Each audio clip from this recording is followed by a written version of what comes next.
এতদিন চুপ করে ছিলাম, আমি সব কিছু স্টপ করে দিয়েছি, আমি চুপচাপ বসে আছি। নো, আমি পেছনে কোন বাল ফলাইতেছি সঞ্জিত শাহ এখন বুঝবো। এই সামাজিক মাধ্যমে দেখলাম যে আপনি একজন আইনজীবীকে কটাক্ষ করে কথা বলেছেন, এবং এইটা কেন এবং সে কে এবং কেন তার বিরুদ্ধে? ওই যে অ্যাডভোকেট আনোয়ার, আমি যতটুকু জানি ওই অ্যাডভোকেট নাম আনোয়ার, এবং উনি হচ্ছে হাইকোর্টের একজন উকিল।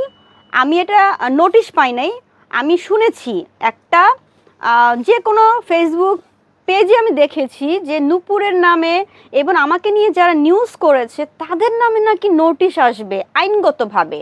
তো আমার কথা, আমার নিউজ যে সাংবাদিক ভাইয়ারা নিয়েছে তারা তাদের দায়িত্ব পালন করেছে, কারণ একজন সাংবাদিকের দায়িত্ব হচ্ছে নেগেটিভ হোক পজিটিভ হোক আমি প্রচার করব। সাংবাদিক সেটা ছোট হোক বড় হোক সাংবাদিক। আমার নিউজ কিন্তু কোনো ইউটিউবার নিউজ প্রচার করে নাই। আমি বলবো ইউটিউবার ছাড়া বাংলাদেশ প্রতিদিন, মানব জমিন, Kaler Kantho, channel I, RTV এইরকম চ্যানেলে আমার নিউজ প্রচার হয়েছে। তো এখন কি বলবেন তারা কোনো রিপোর্টার না? অবশ্যই তারা রিপোর্টার। তাদের পাশাপাশি ইউটিউবার যতগুলো নিউজ ভাইয়ারা আছে সবাই প্রচার করেছে, কারণ এটা একটা নিউজ, আর নিউজ আমি প্রচার করবো এটা সাংবাদিকের একটা দায়িত্ব পড়ে। সো আমি বলবো সাংবাদিক যদি একটা নিউজ প্রচার করতে যায়, এখানে যদি হাইকোর্ট থেকে বলা হয় সব ইউটিউবার ভাইয়ারা সাংবাদিক নামে নূপুরে নিউজ প্রচার করতেছে, আরে ভাই আমি সেই অ্যাডভোকেটকে বলতে চাই যারা ইউটিউবার তারাও কিন্তু সাংবাদিক, যারা ইউটিউবার তারাও সাংবাদিক। যে আমি বলবো সাধারণ একটা, আমি একজন নূপুর, আজকে আমি যদি ফেসবুকে একটা জিনিস প্রচার করি তাহলে আমি বলবো আমি সাংবাদিক, কারণ যে নিউজ প্রচার করে তাকেই সাংবাদিক বলা হয়।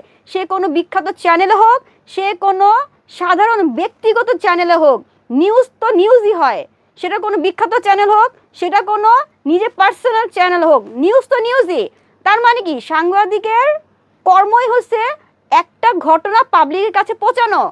তো এইটা যদি কোনো সাংবাদিক ভাই করে থাকে তাহলে হাইকোর্ট থেকে কেন বলবে সাংবাদিকের পরিচয় দিয়ে নিউজ প্রচার করে? আমি তো বলবো যারা ইউটিউবার তারাই হচ্ছে প্রকৃত নিউজ রিপোর্টার, কারণ তারা র ভিডিও ফুটেজ তারা প্রচার করে।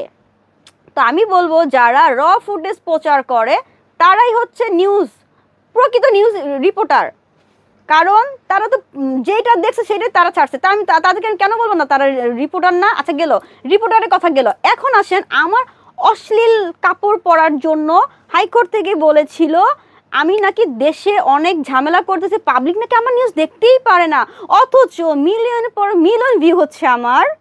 তো আমি বলবো যেখানে মিলিয়ন মিলিয়ন ভিউ হয় সেখানে আমি মানে বাজে কাপড় পরেছি, তখনই আমি বলছি ওকে ফাইন। যদি বাংলাদেশের নাগরিক, বাংলাদেশের পাবলিক আমার কাপড় নিয়ে যদি আপনাদের অনেক সমস্যা হয়, তারপর আমি বলছি প্রেস ক্লাবে যে আমি হাইকোর্টে উকিলের নামে বলেছি আপনি তো নোটিশ পাঠাতে চাইছেন আমার ড্রেস নিয়ে, ওকে ফাইন। আমি আজকের পর থেকে যতবার নিউজ প্রচার করব ততবার আমি কিন্তু ভালো ড্রেস পরে নিউজ করব, এবং ওর পর থেকে কিন্তু আমি যতগুলো নিউজ করছি আমি ভালো ড্রেস পরে নিউজ করেছি। সো আমার ড্রেসের ঝামেলা চলে গেছে, ফাইন। আমি কিন্তু এখনও কোনো নোটিশ পাইনি, অথচ আমি একটা ফেসবুকে পেজে দেখেছি যে হাইকোর্ট থেকে আনোয়ার নামে একজন, আমার ড্রেস নিয়ে তার প্রবলেম, ইউটিউবার ভাইয়াদের নিয়ে তার প্রবলেম। তো আমার প্রশ্ন আপনাদের সাংবাদিকদের নিয়ে প্রবলেম, আমার ড্রেস নিয়ে প্রবলেম, অথচ আমি বাংলাদেশের নাগরিক, আমি একজন মুসলিম মেয়ে, আমার সাথে যে ছেলে প্রতারণা করার সুযোগ পাচ্ছে, তাকে যে হেল্প করছে তার বাবা মা, রাজের দুলা ভাই সঞ্জিত সাহা, রাজের মা আমার সাথে যে প্রতারণা করতেছে, এই যে ক্রাইম করতেছে, এদেরকে নিয়ে তো কোনো কথা বললো না উকিলে। কেন? একজন উকিলের কি দায়িত্ব শুধু কাপড় চোপড় নিয়ে? আমার কাপড় নিয়ে উকিলের মাথা ব্যথা, অথচ আমি যে প্রতারণার শিকার হচ্ছি, আমি যে কোনো বিচার পাচ্ছি না। রাজের মা যে চুপ করে বসে আছে, সঞ্জিত সাহা যে চুপ করে বসে আছে, এটা নিয়ে কি একটা নোটিশ পাঠানো হয়েছিল? রাজের মাকে পাঠানো হয়েছিল, সঞ্জিত শাহকে নিয়ে কোনো উকিল কথা বলছে না। সঞ্জিত শাহর মা মানে শাশুড়ি, রাজের মাকে নিয়ে কোনো কথা বলা হচ্ছে না। রাজের মা এখন কেন চুপ করে আছে? রাজ এখন পর্যন্ত লাপাত্তা কেন? রাজ কই আছে? এ নিয়ে কি হাইকোর্টের উকিল কি কোনো কথা বলেছে? কোনো কথা বলে নাই। তো আমি বলবো বাংলাদেশে পুলিশ বলেন, উকিল বলেন, তারা কি তাদের জায়গা থেকে কোনো কাজ করেছে? কোনো কাজ করে না। আজকে আমি পরপর দুইবার থানায় আমি অভিযোগ করছি, আমার জন্য একটা পুলিশও আসে নাই। আমার জন্য একটা পুলিশ আসে নাই, তার মানে কি থানা থেকে আমি কোনো বিচার পাই নাই। আর হাইকোর্টের উকিল বাংলাদেশের শ্রেষ্ঠ আদালত, সেই শ্রেষ্ঠ আদালতে একজন হাইকোর্টের উকিলের পেশাগত যোগ্যতা থেকে সে আমার কাপড় নিয়ে মানে বলেছে আমি অশ্লীলতা ছড়াচ্ছি সমাজে, অথচ ওই উকিল কি একবারও বলতে পারবে যে আমার সাথে যারা প্রতারণা করছে তাদেরকে নিয়ে কোনো নিউজ করছে, তাদেরকে কোনো নোটিশ পাঠানো হয়েছে? কোনো নোটিশ পাঠায়নি। তার মানে কি একজন হাইকোর্টের উকিল তার জায়গা থেকে তার দায়িত্ব পালন করে নাই। এই যে দায়িত্ব পালন করো না, আমার ড্রেস নিয়ে মরে যাচ্ছে, আমার সাংবাদিক ভাইরা নিউজ প্রচার করছে সেটা নিয়ে মরে যাচ্ছে, অথচ আমি যে প্রতারণা শিকারছি এটা নিয়ে কেন মরলো না? এর পেছনে কার হাত আছে? আমি তো অবশ্যই বলবো সঞ্জিত শাহর হাত আছে, কারণ সঞ্জিত শাহর ওয়াইফ হাইকোর্টের লয়ার। আমি যতটুকু জানি রাজের বড় বোন হাইকোর্টের লয়ার। তো এই লয়ার বুঝেন না, সব রহনের হোগা এক। রাজের বড় বোন অ্যাডভোকেট হাইকোর্টের, ওই বেডাও যে ওই বেডার নাম কি আনোয়ারও হাইকোর্টের অ্যাডভোকেট। তো আমি বলবো এই যে উকিলে যে আমার ড্রেস নিয়ে কথা বলো, সাংবাদিক নিয়ে কথা বললো, অথচ রাজের ফ্যামিলি নিয়ে কোনো কথা বলে নেই, তার মানে কি ধরে নিব? অবশ্যই সঞ্জিত শাহর হাত আছে পেছনে, সঞ্জিত শাহর ওয়াইফের হাত আছে। তো আমি বলবো কোনো লাভ নাই, আমার সাথে আপনারা যত কিছুই করেন না কেন আমি আমার জায়গা থেকে সরবো না। আমার যতটুকু যা করার লাগে, আমি তো আমার ফ্যামিলি ছাড়ছি রাজের জন্য। আমি যদি আমার বাপ মারে ছাড়তে পারি রাজের জন্য, বাংলাদেশে প্রত্যেকটা নাগরিক বলেন, রাজের মা বলেন, রাজের দুলাভাই বলেন, সবাইকে আমি দেখে ছাড়বো। কাউকে ছাড় দিয়ে আমি কথা বলবো না। আমি ভুলে গেছি আমার ফ্যামিলিকে, আমি ভুলে গেছি রাজের ফ্যামিলিকে, এখন শুধু আমি রাজকে চিনি, আমাকে চিনি।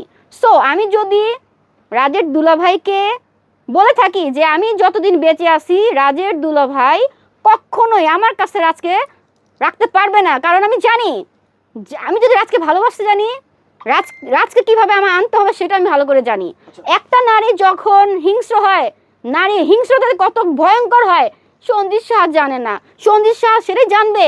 ও মনে করছে আমি এতদিন চুপ করে ছিলাম, আমি সব কিছু স্টপ করে দিয়েছি, আমি চুপচাপ বসে আছি। নো, আমি পেছনে কোন বাল ফালাইতেছি সঞ্জিত শাহ এখন বুঝবো। আচ্ছা যাই হোক, আমরা ওইভাবে না বলি, আমি এইভাবেই বলবো। আমি এখন কাউকে চিনি না, আমি কাউকে চিনি না, কারণ আমার বাপ মা আজকে সঞ্জিত শাহর জন্য, রাজের মার জন্য আমাকে বাসা থেকে বের করছে। আমি কেন সঞ্জিত শাহর চিনতে যাব? আমি কেন রাজের মাকে চিনতে যাব? যারা আমার সম্মান দেয় নাই, আমাকে মূল্যায়ন করে নাই, আমার রাজের সম্পর্ককে মূল্যায়ন করে নাই, আমার কাছে আমার রাজের সরায় রাখছে, তাদেরকে আমি কোন স্বার্থে চিনতে যাবো? যারা টাকা দিয়ে আমার ইজ্জত কিনতে চায় তারা কি কোনো ভালো ফ্যামিলির?